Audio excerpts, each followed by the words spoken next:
Nuevamente, gracias por su sintonía a este espacio los viernes convertido en Foro Ciudadano Presidencial, donde hemos cambiado un poco la dinámica. Estamos tratando de centrarnos en los temas que tienen que ver con las propuestas electorales, con lo que opinan nuestros invitados respecto a la realidad nacional, y eso enfocado hacia lo que está en propuestas, cómo es que se encuentran las propuestas y la realidad vista desde los invitados y los participantes de nuestro panel de jóvenes que en estos foros tienen la responsabilidad de hacer las preguntas. El trabajo nuestro es simplemente de moderación. También usted tiene una importante participación al momento de las llamadas. Abriremos el teléfono, 2 o 3 llamadas creo que fácilmente pueden recibirse en este programa por razones de tiempo y aprovechar al máximo la oportunidad que tenemos de construir criterio a través de la ciudadanía. Entonces, estamos listos para esta edición del Foro Presidencial. El viernes pasado abordamos la temática de seguridad pública, ahora lo haremos en el tema y áreas económicas. Por supuesto que hay mucho interés en conocer alrededor de la realidad nacional en cuanto a reforma fiscal, empleo, deuda pública, economía y desempeño de la economía, el crecimiento que necesita el país, y será sobre estas áreas lo que alcancemos a tocar con nuestros invitados. Para esta oportunidad, los economistas, el doctor Salvador Arias y Rafael Lemos, quienes están acá para ayudarnos a crear estos conceptos ciudadanos alrededor del tema económico y contrastar esto con, decimos, las propuestas electorales. En el panel de jóvenes está con nosotros Alexis Hurtado, estudiante de Economía, Wilmer López, licenciado en Comunicaciones, y Gabriela Álvarez, estudiante de Sociología. Muchas gracias por acompañarnos, bienvenidos, qué gusto tenerlos en este espacio, y ahora un espacio pues que ustedes van a manejar y conducir. Bienvenidos, qué gusto. Gracias. ¿Estamos listos? Más Muy bien, sí. bueno, entonces, buenos días también a nuestros invitados, Rafael, doctor Arias, un gusto. Gracias. Estamos listos, son todos suyos los micrófonos y podemos empezar. Bueno, Alex. Agradecer primero a Canal 8, a Líderes Solidarios, a Rafael, por la invitación y a mis compañeros también. Uno de los temas y de los retos que creo que más grandes va a tener el próximo gobierno es el hecho de poder disminuir la situación de la ilusión y la evasión fiscal. A esto le agregamos de disminuir la pobreza y aumentar los niveles económicos. Hay un documento que FESPAD publica en el año 2012 que es muy importante analizar por los datos que este ofrece. Uno de los datos que más me llamó la atención es el hecho de que el 40.7% de la población no tiene acceso a una canasta básica empleada. Esta situación es bien preocupante porque esto lleva a un lado que hay un 35% de ilusión y de evasión que se está dando en el país. Este 35% de ilusión y evasión que cita este informe está relacionado con datos tomados del Banco Central de Reserva, el Ministerio de Economía y el Ministerio de Hacienda.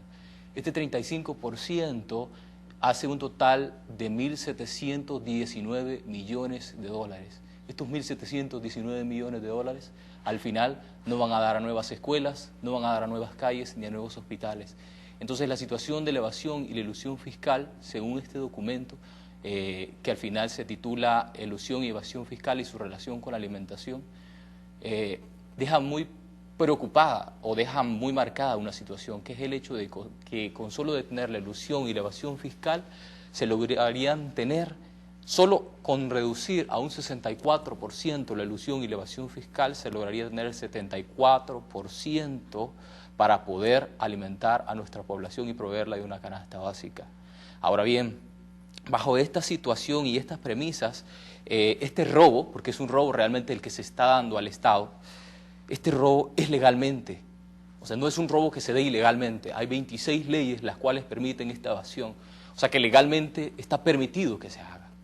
Si estas 26 leyes se disminuyeran, el Estado podría contar con más de 1.800 millones de dólares al año para poderlos invertir. Ahora, me llama mucho la atención porque en los planes de gobierno de los candidatos o aspirantes a la presidencia no aparece enfatizado este marco, la ilusión y la evasión fiscal. Entonces ahora mi pregunta es, desde su punto de vista como analistas, ¿por qué los candidatos no han puesto un análisis en esta situación de la ilusión y la evasión fiscal? ¿Será porque no les interesa? ¿Será porque políticamente no conviene?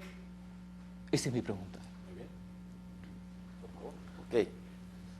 A ver, yo creo que es un tema importante, sobre todo en el marco de propuestas de política.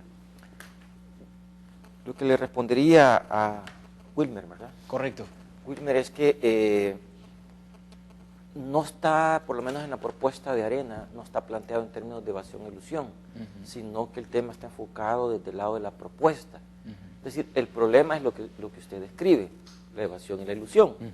Pero ¿cómo se resuelve? O sea, ¿qué se va a hacer? Y ahí es ampliar la base tributaria, porque parte de los que están evadiendo son los que están fuera. Y ahí viene el tema central, y es cómo hago para que los sectores informales los pueda gravar. Y hay que ser bastante cuidadoso, porque cuando empezamos a hablar de sectores informales, empezamos a hablar de todos los micros y pequeños empresarios que están al margen del sistema de tributación. Entonces, con ello lo que hay que seguir es más bien un proceso diferente. Yo no puedo intentar los esquemas tradicionales diseñados para un empresario formal, aplicárselos a los informales, porque ellos están en condiciones bastante complicadas financieras y no llevan registros, no llevan sistemas de facturación. Solo piense cómo sería este sistema en un mercado, por ejemplo. Entonces, la idea que está planteando en Arena es, en primer lugar, construir un proceso de simplificación de trámites y un sistema de tributación que se llama monotributo para estos sectores, pero tiene que ser estratificado, tiene que ser un proceso más desarrollado para estos microempresarios. Mi estimado, cuando usted dice ampliar la base tributaria, es muy delicado el término, por el sentido de que el PNUD también hace 2 semanas dio un informe en el cual ellos coincidían en ampliar la base tributaria, pero cuando hablamos de ampliar la base tributaria informal, hablamos también de que ahí incluye a aquellas personas que tienen un pequeño negocio, que tienen 3 personas, posiblemente una tortería, posiblemente una pupusería, que tienen 3 personas y apenas van subsistiendo con la situación de renta en el país, que no tienen de renta, y hablamos de una renta no fiscalmente, sino que una renta extorsión. Entonces, cuando usted me dice ampliar la base tributaria, estamos diciendo que incluiríamos a estas personas. Este 35% que yo le menciono es un 35% de la base fiscal formal, no informal. O sea, si nosotros incluyéramos a la base fiscal informal, estaríamos hablando de mayor cantidad de millones de dólares. Entonces, pero cuando usted, por eso quisiera aclarar bien ese punto, ¿a qué se refiere cuando dice informal? Porque si usted está hablando de este empleo que posiblemente una señora tortillera, digámoslo, ha logrado llevar a cabo y ahora se le va a incluir un gasto fiscal, aparte de que nuestro país actualmente, la región, posee el mayor esquema tributario en cuanto a la población, en cuanto al IVA se refiere, un 13%. Mire, quizás separe los temas, porque yo incluso le dije que había que seguir un proceso cuidadoso por las condiciones, y le hablé incluso de sistemas de trato diferenciado, pensando en lo que usted dice, de que no todos tienen la capacidad de tributar. ¿Cómo se aplicaría un trato diferenciado? Pero déjeme explicarle, el tema es el siguiente. Más importante que empezar a recibir impuestos de esta gente es que se formalicen. ¿Por qué? Porque si ellos se formalizan, empiezan a reportar movimientos de transacciones. Por ejemplo, él a quién le compra los productos. Si hay facturas de por medio, yo ya puedo tener un punto de control del que le vende a ellos. Y empiezo al que le vendió a seguir lo que tribute esa parte. Ya, y ahí está el nexo entre informal y formal. Y lo otro es, en la medida que estas empresas pequeñas, tampoco no crea que porque está en una plaza en el mercado no mueve plata. Claro. Se mueven millones. Algunos puntos de ahí se habla incluso que hay personas que son como casi que el rey de los tomates, el rey de los plátanos, y de hecho es así. El tema es que no solo este gobierno, sino muchos gobiernos han tratado de hacer fiscalizaciones en los mercados y se encuentran con una realidad que es muy diferente a una fiscalización de una empresa formal. ¿Por qué? Porque ahí priva un mundo que yo no quisiera meterme a ser calificativo, pero lo dejaría como un bajo mundo. Quisiera hacer una opinión. Primero, felicitarlos. Me gusta eso de estar con jóvenes. Creo que es una responsabilidad que tenemos ya los que somos mayores de intercambiar con ustedes. Me agrada y muchas gracias por invitarme. Mire, voy a ser muy breve. Creo que tu pregunta es muy concreta. Yo estoy totalmente de desacuerdo con eso de la ampliación de la base tributaria. Eso no es más que el mecanismo para querer que la gente de más bajos ingresos realmente pague más impuestos. Yo estoy de acuerdo contigo, lo he medido el nivel de tributación de la población salvadoreña es de las tributaciones más grandes de este mundo. Y la informalidad en promedio, según el censo, tiene ingresos de $500, $600 al mes. Que por lo tanto, si paga impuestos, además de los que ya paga, lo que tendría es un nivel de empobrecimiento mayor. Ahí no está el problema. Yo creo que lo que tú dices es muy claro, lo hemos estudiado, el tema de la elusión y la evasión. La elusión son instrumentos que en el marco neoliberal los 5 gobiernos de Arena aprobaron para proteger al gran capital, que es el gran retenedor de los impuestos en este país, y que además que la mayor elusión es del IVA, más de $500 millones, y la elusión de renta, que cuando uno la analiza está enfocada fundamentalmente en las personas jurídicas. O sea, que el problema es de ponerle dientes, modificar las leyes de elusión. Hay leyes de elusión que deben de hacerse. La elusión en la lógica impositiva debe estar relacionada a que tú te dan chance de que no pagues impuestos, pero si tú inviertes y generas empleo. Pero esa lógica de la teoría del rebalse neoliberal no funcionó. Mi estimado, ahora bien, ¿por qué no, digámoslo, esos candidatos, desde su análisis, por qué estos candidatos no han hecho, digámoslo, propuestas directas a esas 26 leyes? ¿Por qué ellos no han citado estas leyes y decir que van a trabajar por la ilusión y la evasión fiscal? ¿Por qué crees que se debe eso? Mira, pongamos el problema, yo creo que ya la posición de los candidatos, primero yo creo que sí está, en el caso del Frente está incorporado, pero son tantos los temas que tú no te puedes desarrollar a profundidad ninguno. Pero el tema de la ilusión y la evasión lo venimos estudiando desde años, lo tenemos muy claro. Y hay diferentes fuentes.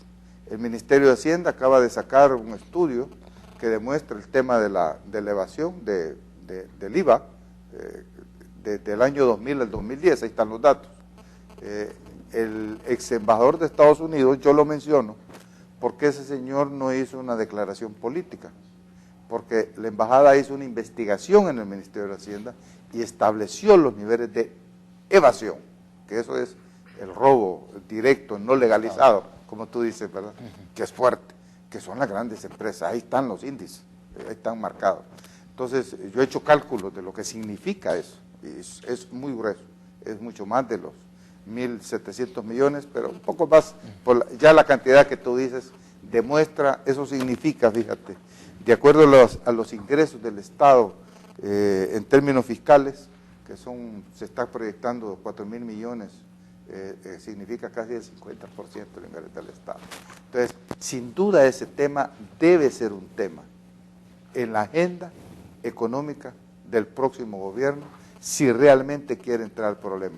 Ayer hubo un seminario del ICEFE, el Instituto de Fiscalidad de Centroamérica, y si ustedes lo ven, habla de este problema, pues no lo toca como tú lo tocas, ¿verdad? Sino que termina diciendo que el problema son los subsidios, porque el esquema neoliberal te habla o que hay que reducirle los subsidios a la población o hay que ampliar la base tributaria, pero no tocan realmente el problema estructural de fondo como tú lo has tocado y que me parece correcto. Y síganlo profundizando. Vamos a otra participación. Sí, es muy interesante llevar ese tema por el lado fiscal. Me parece que en relación a la evasión es el tema que más me interesa en cuanto a cómo es posible de que haya grandes empresas establecidas en el país y que no paguen ni un centavo o que tengan evasión.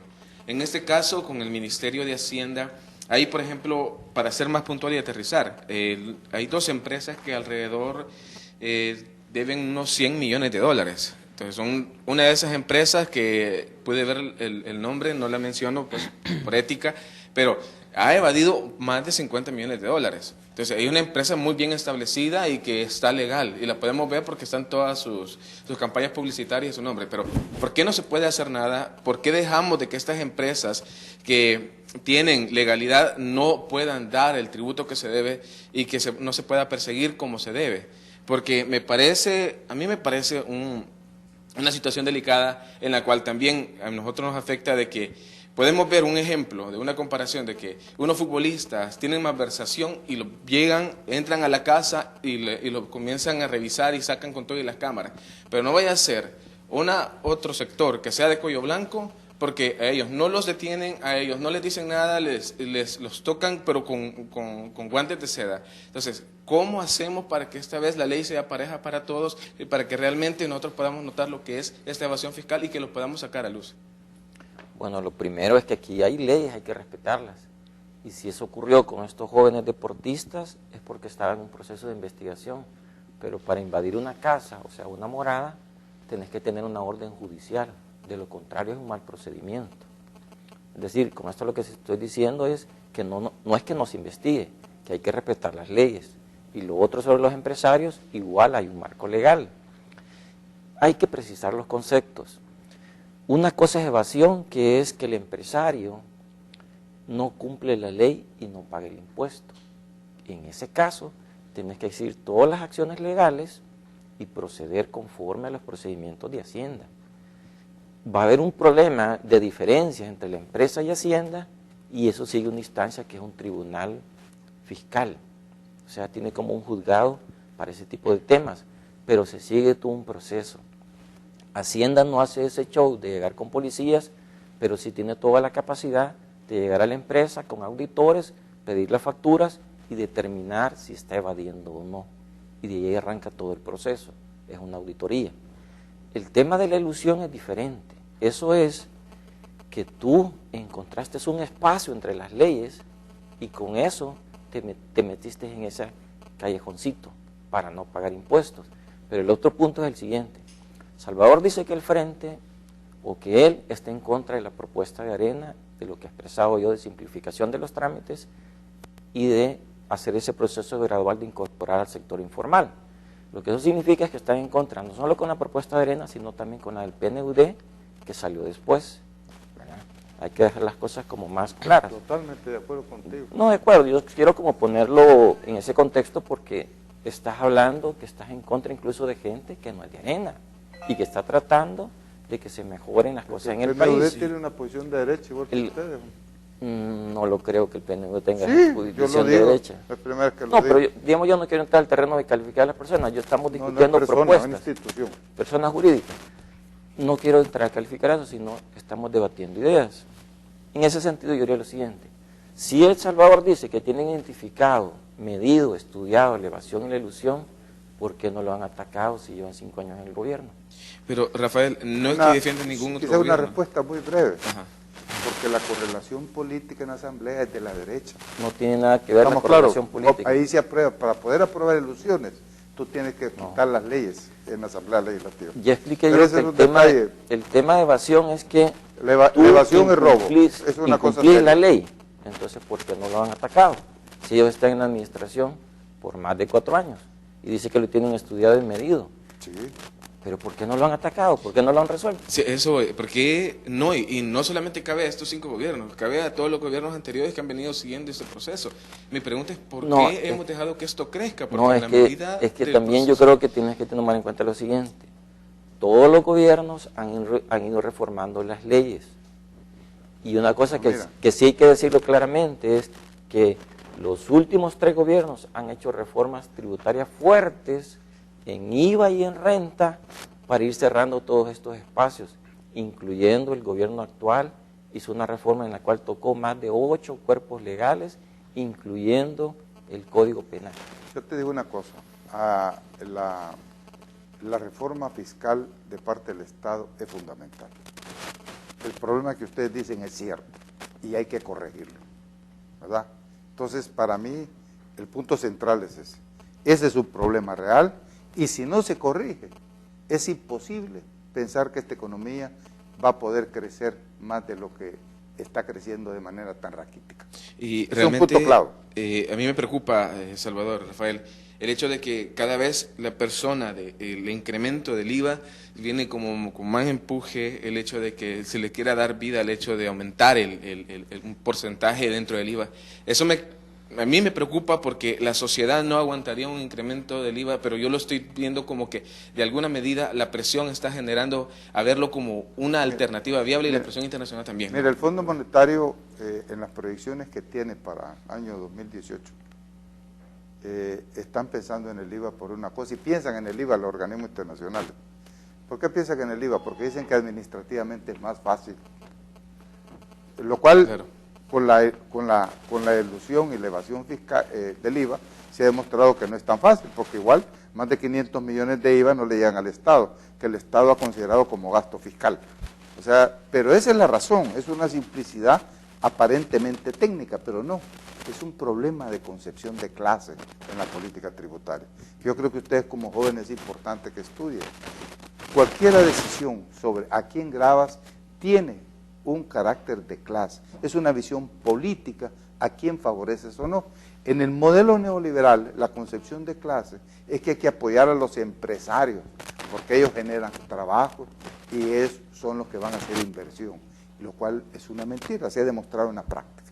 Tú tienes que cambiar esa concepción de clase y decir, miren, la política tributaria tiene que corresponder a los intereses de la población en su conjunto, de los trabajadores, de las trabajadoras, y no estar pensando en que el empresario es el que debe ser privilegiado. Y todo el esquema arenero de la política de arena, y que sigue ahorita implementada, que no se ha modificado, lo cual es cierto, en lo esencial, tiene un carácter fundamentalmente de clase, de apoyo al gran capital. Y eso tiene que cambiar en este país si nosotros queremos que el Estado juegue un papel importante en ser un promotor de inversión, no solo de inversiones del Estado, sino de promover la inversión en las empresas, en la agricultura, en la pequeña y mediana empresa, y aún en las medianas empresas, pero que se cambie la política fiscal.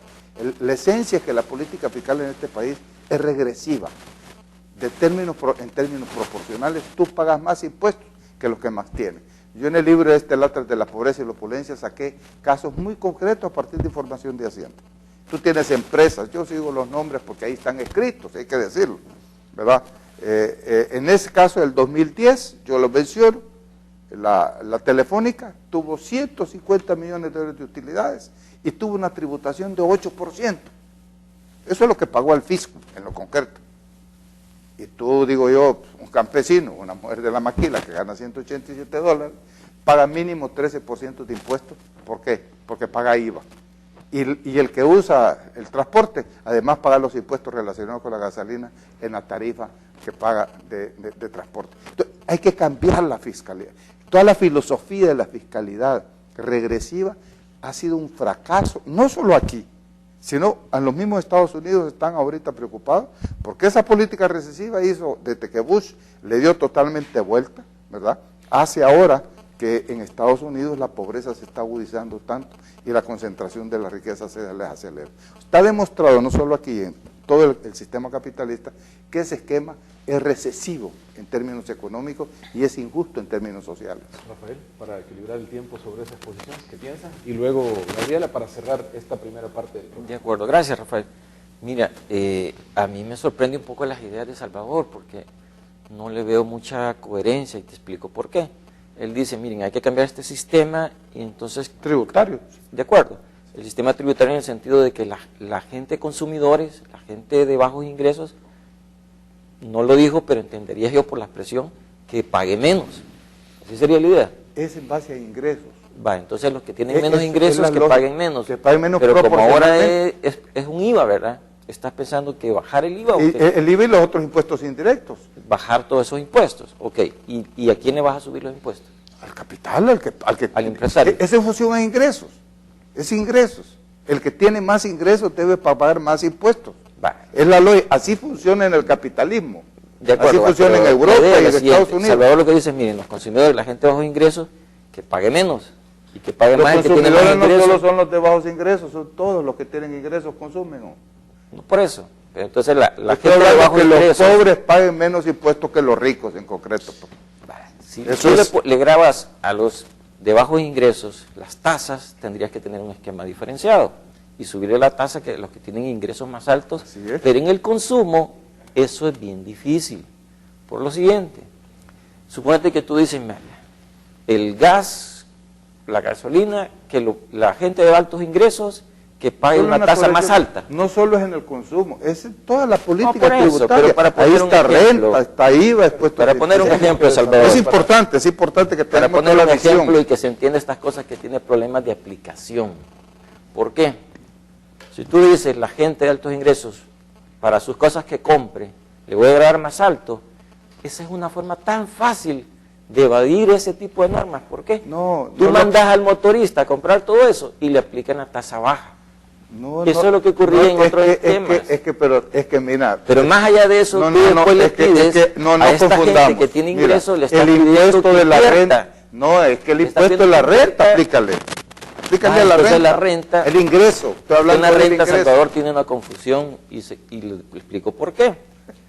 Porque la renta, ellos piensan que lo paga el empresario de su bolsa. No, de los precios sale todo. Si tú subes los impuestos de la renta, lo que estás haciendo es indirectamente subiendo los precios. El que invierte lo hace con una expectativa de rentabilidad. Si quiere ganar un 10, un 15, un 20%, inviertes un proyecto, lo va a recuperar en 7, 10 años. Discúlpame, mira. Y los precios, voy a hacer una de los corrección, precios porque, sale todo. mira, Los costos, los la impuestos renta es y un el impuesto rendimiento. que se paga las utilidades después de haber vendido. Entonces no se traslada. Si el empresario perversamente el próximo año dice, como pagué impuestos, o sea, primero, diferenciemos, yo pago el impuesto sobre la renta sobre utilidades, yo ya vendí, ya fijé precios. Entonces, si el otro año yo digo, ahora voy a subir más precios porque pagué más renta, ahí es un problema, ya que entonces el Estado tiene que entrar a frenar las perversidades de la manipulación de precios. Gabriel. Pues la política fiscal es muy clara en eso. Yo creo que el aspecto central solo es aquí termino. La fiscalidad tiene que ser progresiva, no regresiva en función del ingreso. Gabriela, quiero escucharla a usted y a ver si completamos con esto. Sí, correcto. Yo solamente una anotación. El problema es que esa evasión está legitimada porque es como parte de la política de inversión extranjera en nuestro país. Si no cambiamos eso, entonces de igual manera no vamos a seguir percibiendo ese déficit que tanto hace falta en las arcas del Estado. Hablando de eso, del déficit, quiero pasar al tema de deuda pública. En el año 2009 rondaba la deuda por la cantidad de 12.189.4 millones. A la fecha, eso se ha incrementado un 10.2%, estamos hablando de 1.240 millones más, ¿verdad? De igual manera, este gobierno en un principio pues tenía la idea de reducir la deuda del PIB al término del 2014 a un 45.4%. Sin embargo, vemos que al contrario, se ha incrementado a un 53.8%. Es decir, ¿qué tipo de medidas? Porque hasta el momento no hemos, dentro de las propuestas presidenciales, de las propuestas de cada candidato, no hemos visto o no se ha reflejado qué tipo de medidas se implementarán para poder reducir esta cantidad. Es decir, estamos hablando de un incremento, y este incremento se genera debido, según estudios de igual manera de FUSADA y de todas estas instituciones, ¿verdad?, que bien pueden tener un origen o bien pueden tener una inclinación, pero también el gasto corriente en este gobierno se ha incrementado bastante. Entonces, ¿qué tipo de medidas perfilan ustedes que deberían de tomar los candidatos para poder reducir este incremento del PIB y de la deuda pública? Le voy a dar 2 minutos cada uno y luego, después del corte, podemos regresar para ampliar. Salvador. Hay dos medidas fundamentales. El problema del gasto, primero, no está en quitarle los subsidios a la gente de bajos ingresos. No, claro, yo lo tengo bastante claro. ¿Cuáles son los gastos más grandes del Estado? Que es por donde hay que entrar. Uno, el que ya mencionaron, y el la pago elusión. de salarios. La elusión, sin poner evasión, según datos del Ministerio de Hacienda, supera los $1.000 millones. Solo la elusión. Y el otro gran gasto del Estado es el servicio de la deuda. La proyección, aquí tengo los datos del Fondo Monetario, en el 2014 el servicio de la deuda va a significar $1.365 millones. Si a $1.365 millones le suma los 1.000 de elusión que dijeron en el 2010 que van a ser 10, usted está hablando de $2.365 millones, está hablando de más del 50% de los ingresos del Estado. Esos son los grandes gastos. La política neoliberal, si no se modifica y se hace una renegociación total de la deuda y se quita todo este problema fiscal que ya analizamos, no hay posibilidad de resolver el problema del Estado. No es empobreciendo más a los pobres, quitándole los subsidios, que es el esquema que siempre cae. El IFE acaba de decir lo mismo, hace un buen análisis del problema, pero dice, el problema está en los subsidios de la gente. Esos son los dos grandes gastos. Y solo le digo, y le termino, si a esos dos grandes gastos usted toma la medida de que el Estado recupere su política monetaria, entonces este Estado va a empezar a poder ser un sector que tenga capacidad de promover el crecimiento y el desarrollo en este país. A mí realmente algunas cosas de Salvador me preocupan porque él dice que se recupere la política monetaria. Entonces, ¿significa que se emite una nueva moneda o qué? Desde mi punto de vista, uno tiene que... Yo le llamo regreso del colón, porque yo así le llamo. Una reversión. Pero el nombre... Pero eso sí es. Y fíjense que el mismo IFE, este instituto, acaba de decir, señores, es que ¿cómo puede un gobierno? Dice, nosotros lo venimos diciendo hace años, me gusta que lo hayan dicho ellos ayer, ¿verdad? ¿Cómo puede un gobierno hacer su política de promover el crecimiento y el desarrollo si no tiene unos instrumentos más fundamentales que la política monetaria? Y es la muestra, nosotros ya lo estamos viviendo. 13 años de vivirlo, un Estado que no tiene capacidad de hacer política económica, ¿verdad? Por el modelo, por eso aquí el problema es el modelo neoliberal que hay que empezar a desmontar. Sí, pero también recordemos de que una reversión, si bien es bastante, bueno, yo concuerdo mucho con lo que usted dice, sin embargo, según estudios, recordemos de que la deuda que nosotros tenemos está basada en millones de dólares, y una reversión al colón implicaría pues una inflación más dentro de la deuda. A ver, es solo que creo que no sé si terminó y yo tenemos que ir a la pausa. Si gusta regresamos mejor para que te den... Sí, va. Entonces nos dan ese chance para ir a la pausa y luego continuamos.